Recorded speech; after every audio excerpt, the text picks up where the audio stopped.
This is Rob Carbone, and you're listening to BD4, where there's no better way to get your Yankees and Knicks analysis.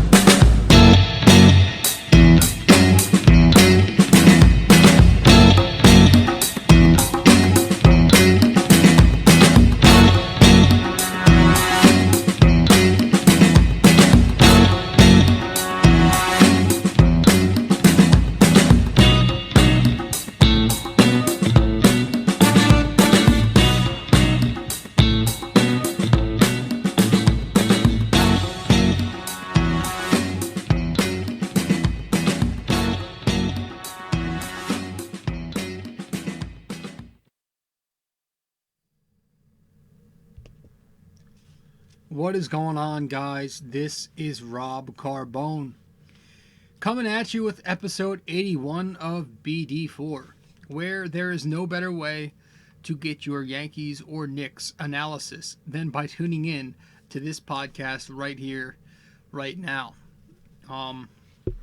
So episode 81 tonight, just our traditional episode, recapping the last couple of games, and then we're just going to talk a little bit, on the state of the team and what's to come and the typical junk with the New York Knicks. But yeah, it's two more games went by and two more losses piled up. They played the Hornets the other night in Charlotte. The three players that I liked what I saw that night was Allonzo Trier finally being let out of the doghouse.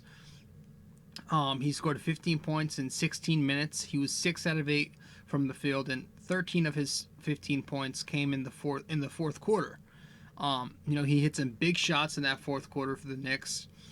I believe the Knicks were down 15 at one point in the game, but Trier had a big 13-point fourth quarter where he helped cut that deficit. Did I say the Knicks had a lead, or did I say the Knicks were down? The Knicks were down 15 at one point in the game, but Trier helped cut that deficit down in the fourth quarter with 13 points, and he hit a big shot with just under 3 minutes remaining in that game, and he cut the lead to 2 at that point. And so he was big. Obviously, the Knicks couldn't pull away with the victory. They ended up taking the loss, but I liked what I saw from Trier. Maybe it means he's finally going to be let out of the doghouse, because he did play again tonight. Only 10 minutes, but the signs are at least there that they're actually starting to play him back-to-backs now, which is good. They played him in back-to-back games, which that's something I'm going to take a look at and I guess be somewhat optimistic about. But the downside of that is that Damian Dotson is now sitting in games. For some reason, the Knicks can't figure out a way to play both of these guys and maybe sit someone like Bullock, sit someone like Ellington, who both have been playing lately. Ellington tonight, and Bullock actually too. But as far as that Hornets game went, yeah, it was a good game. Trier played well. Robinson had a tremendous game. He finally was allowed to play 30 minutes. 30 minutes of ball in that game, 12 points, 16 rebounds, 3 blocks for the Knicks there. He was playing great out of the pick and roll, as always, and he was such a tremendous defensive impact, so great on crashing the offensive glass. That's what he does. So he was great out there, just displayed his talent, right? When he plays 30-plus minutes, this guy is a walking double-double. He's a guy who could be a 3-4 block threat and just impact the game tremendously. He's the Knicks' most efficient, most productive, and in my own personal opinion, Mitchell Robinson is the Knicks' most exciting player. So keep playing the guy like 30 minutes. It's time to start him, though. But he played well. Dennis Smith Jr. only shot 4 out of 12, but I like the fact that he took 12 shots in 23 minutes. He scored 9 points too, so he was, it's better. It's been better for him lately. That he's been able to be more active out there and aggressive. Now tonight he left the game with a concussion, so it kind of counters that. It's like, oh great, his miserable season continues, but hopefully he's okay. I don't know, but it just, there have been some bright spots lately for Dennis Smith Jr. Bobby Portis did have a little bit of a scoring binge that game. Him and Julius Randle combined for 35 points, so I don't care. I don't want to talk about them. Yuck. R.J. Barrett, a reason why he only shot 2 of 11 and 1 of 4 from deep. Again, he was set up wrong, not involved early. You got to get this guy going early. I don't know how long it's going to take the Knicks to realize that you have to feed R.J. early to get him off to a good start, and that's how he propels. You have to feed him early and feed him at the right time. Stop treating him as a floor spacer and put the ball in his hands and let him create that way. They did not do that night. And defensively, the Knicks had a hard time containing Terry Rozier and Devontae Graham. The two combined for 47 points. The two also combined for 13 of 14 free throws, which was, both those two players alone, that's just 3 less free throws than the entire Knicks as a team attempted. The Knicks attempted 17 free throws versus Graham and Rozier's combined 14. So that was not good. The Knicks couldn't generate their own offense, and they couldn't stop their they couldn't stop the two backcourt players for Charlotte. The Knicks have a lot of trouble with those quick athletic guards who can dribble and shoot. Right, the Knicks have a tough time defending dribble penetration. They have a tough time defending shooters off the bounce. So Graham and Rozier wreaked havoc for a little bit, and the Knicks just couldn't pull that one out in Charlotte. As for tonight's game in Philadelphia, the Knicks still took the loss despite Joel Embiid and Ben Simmons not being in that lineup tonight. Both of them are hurt. Embiid went down last night. Simmons a few games before. He's been out for a little bit. But yeah, I don't know, man. It was, first of all, to start this game, when I read the lineups oh my gosh. When I read the lineup, I was just so pissed off because it says Bobby Portis starting over Taj Gibson, right? The one game that Taj Gibson, I think he sat out with an injury. I don't know exactly what the injury was, but he sat out with an injury, and I'm like, oh great, this is gonna be Mitchell Robinson's chance to shine. No, we get fucking Portis. We get Bobby Portis, and it's just, Jesus Christ. Portis ended up scoring 7 points, and he was horse shit, just like usual. But the good thing about this is Mitchell Robinson did start the second half. They did put him out there in the lineup to start the, to come out of the gate in the third period. So that was good. And for a second consecutive game, Mitchell Robinson played 32 minutes, over 30 minutes.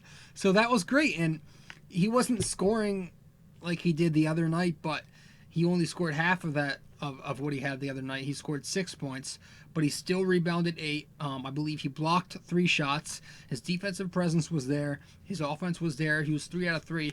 But that was the thing I was kind of pissed off about, is that without Embiid, right, without their rim protector, the Knicks, the Sixers were, they were vulnerable inside that paint, and the Knicks should have exploited that. But they didn't. They didn't. They barely used Mitchell Robinson in pick and roll, despite the the center being wide open down there, and the lane was open for Mitch to just run P&R all day and abuse him there. But they didn't. They only gave him 3 shot attempts.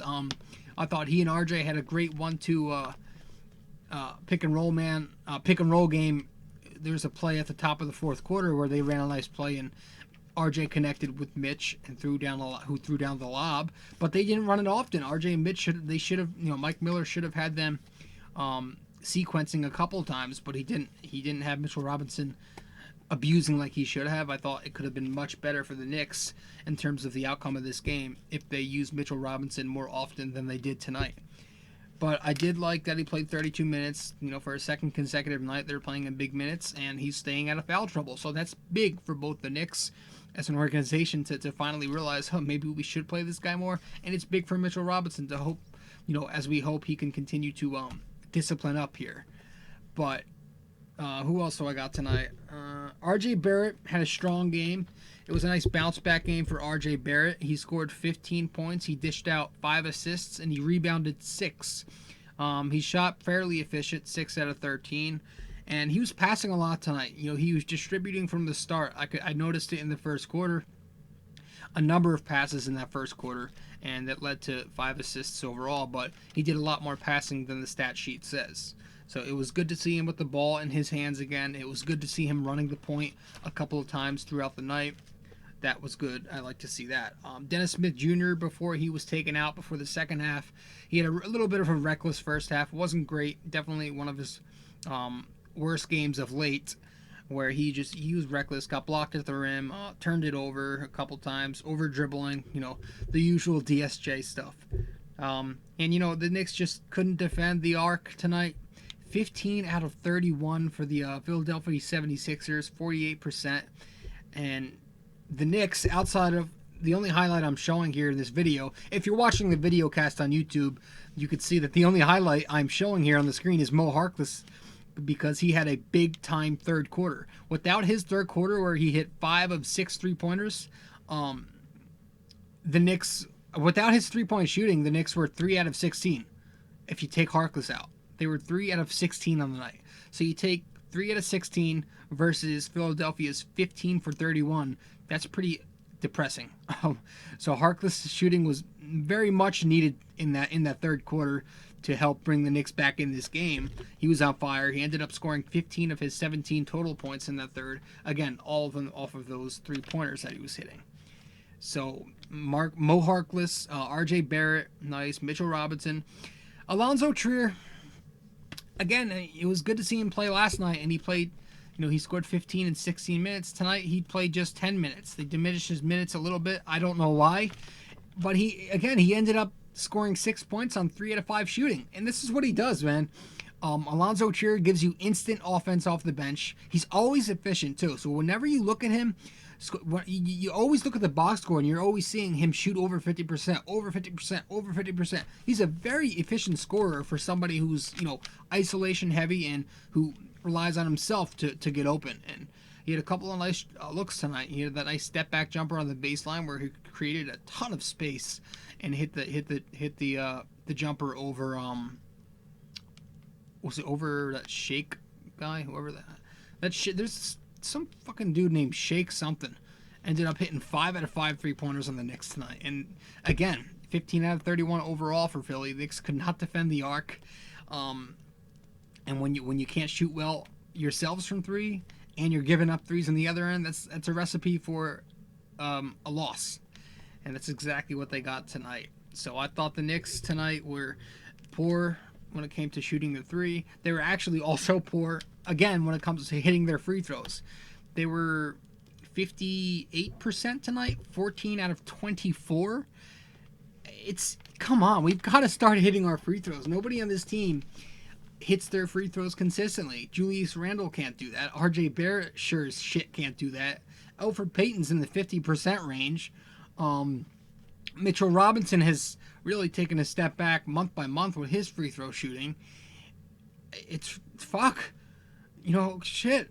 We don't have anybody on this team who could shoot foul shots, and that hurt us. Despite the Sixers not necessarily lighting it up in that category. If the Knicks aren't going to hit threes, if the Knicks aren't doing well from deep, they're going to have to score somehow, and they didn't really get their offense clicking tonight because of their free throw ability. And you can't miss 10 free throws in a single game at a 58% rate and expect to win the game. So, especially against a team like Philly, who is dominant at home. As bad as they are on the road, and as much drama that's gone on around that locker room, they're a dominant home team. I think they only have 2 or 3 at the most losses at home this season, and they're currently on a 14-game home winning streak. So the Knicks, they couldn't. It just came down to them not being able to capitalize tonight. Guys, if you haven't done so already, please do go follow my my Facebook and my Twitter at NY Sports Talk RC. And if you haven't followed my Instagram, that's new. Please do that as well. The handle there is at Rob J. Carbone. And if you haven't subscribed to BD4 on all of the different platforms, you can download it, share it, listen to it on every platform that we have. All you got to do is go to my blog to find those platforms. You can find Apple Podcasts, Google Podcasts, YouTube, which is the video cast, SoundCloud, Spotify, Anchor, Radio Public, Overcast, Castro, all these platforms I've got my podcast on. So if you want to follow BD4, if you want to subscribe to it, go to my blog, my website, nysportstalkrc.wordpress.com to get all of those, to get to all of those platforms. We're going to take a quick break, and then we're going to wrap this one up.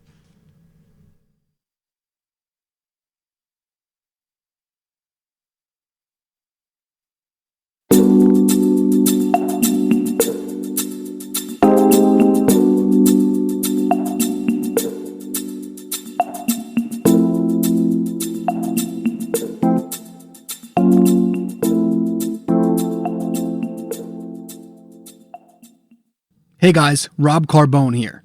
Really quick, I just want to talk to you about Anchor. Anchor is a free podcast hosting site, and I say that again, it's a free podcast hosting site that will distribute your podcast for you to other platforms such as Spotify, Apple, Overcast, and all those websites. But here's the best part. Not only is it free, not only do they share it for you, but they will pay you for recording a podcast. They will pay you. And you can do it from your computer, from your phone. All you have to do is go to the Anchor app and download that, or go to their website, which is anchor.fm, to begin. It's everything you need. It is so convenient for podcasters like myself.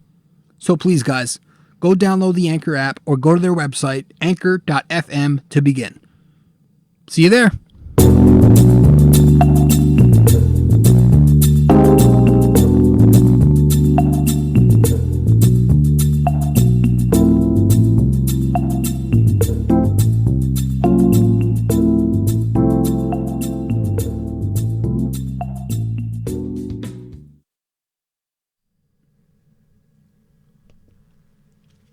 Julius Randle actually finished with 29 points tonight. He was pretty dominant for the majority of the game offensively. He shot over 50% from the floor. He had 10 rebounds, 5 assists versus 1 turnover. So offensively, he was very dominant out there. And he hit a late shot in the fourth quarter. Then he ended up hitting 1 out of 2 free throws to bring the Knicks within 5. But that was about with under 2 minutes remaining. But then after that, it kind of fell apart a little bit for both him and the Knicks. I think Randle and Mitch got mixed up on the following. Right after he missed the second free throw and the Knicks were down 5, Randle, I think he and Mitchell Robinson got lost on a switch, or it ended up being a wide open Tobias Harris three-pointer. The Sixers, Harris connected on it to bring the Sixers up 8, and Randle then on the following possession took a terrible three-point attempt, and it bricked off, right off the rim, and the Sixers took the ball, and that kind of sealed the deal a little bit. And it always seems like whenever Randle does have a dominant line, and whenever his numbers are pretty impressive looking, he always does something late in the game to screw it all up. And so that was kind of another one of those games, and that's the epitome of who this guy's been for us. He's give and take, right? Giveth and taketh with Julius Randle. But the Knicks just couldn't figure it out tonight once again, and they continue to lose. And hopefully at one point, the Knicks can figure out a way to mix in more kids and play their youth a little bit more. Because while we've seen some kind of positive signs when it comes to playing Trier and playing Mitchell Robinson more minutes lately, it's got to be consistent. It's got to, we can't just look at a 2-game sample size where they've done better in this aspect and build and expect it to continue. So hopefully we do something in these final days of the season. There's only about 20 something games left. Tonight was game 59 of the season. So you do the math there, and that's 21 games remaining. 23. Yeah, 23 games. 23 games remaining. Just obviously they've been competing under Mike Miller. That's kind of his claim to fame, is being better than David Fizdale in the win category. But in terms of actually succeeding in the all-end goal here, the end-all be-all is to get this foundation to improve year after year. And right now it's very stagnant. You compare this Knicks team to the one last season, not much of a difference when it comes to developing and improving everybody who's considered part of this core. And even from game 1 to game 82, you want to see some kind of progression. A lot of guys have actually regressed or just remained stagnant. So we want to see that. It's kind of pointless to try and chase wins with veterans out there who aren't even going to be here next season, the majority of them. So you might as well just go full out youth here. And we've talked about this so much, guys. There's no point in just dragging this on, but I do want to thank you guys so much for following along. Once again, if you haven't done so, follow me on Twitter and on Facebook at NY Sports Talk RC. and follow me on Instagram at RobJCarbone. And if you haven't done so already, be sure to subscribe to BD4, where there is no better way to get your Yankees and Knicks analysis.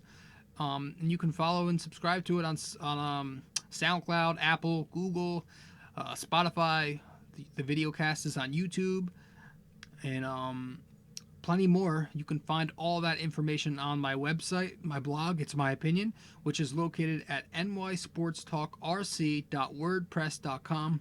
Of course, all of this is either right on the screen if you're watching the video cast, or it's down in the description somewhere on the platform you are listening or watching this. So thank you guys so much for following along. Thank you for coming by. I do want to remind you that I had a really good show today. We recorded with my best friend, my cousin, Mike Fascini. He came over, we recorded, we talked about the XFL, the NFL, the New York Giants. We talked about the NBA, the Knicks, and we talked about baseball, the whole Astros scandal. We talked about the Yankees and their injuries. A lot of stuff we covered in about a half hour of talking. So that episode is going to be out tomorrow morning. So if you're listening to this episode right here, the Knicks are tiring me out, episode 81. The episode with my cousin and I will be episode 82, out on Friday morning. So it's probably, as you are listening to this, it's going to be out, probably currently out, because you're listening to this on a Friday morning, I'm going to assume. So bonus episodes, a lot of bonus episodes lately. Some are more emergency episodes with the injuries that's been going on with the Yankees lately, but this is a good positive episode that's going to be out here on Friday. So I'm looking forward to putting that up, and hopefully you guys can go check that out. So thank you guys so much for following along. This has been Rob Carbone doing episode 81 of BD4, where the Knicks are tiring me out. Speaking of, I got to go edit this, and I'm going to go to bed, guys. Thanks so much for stopping by, and I'll see you next time. Ciao.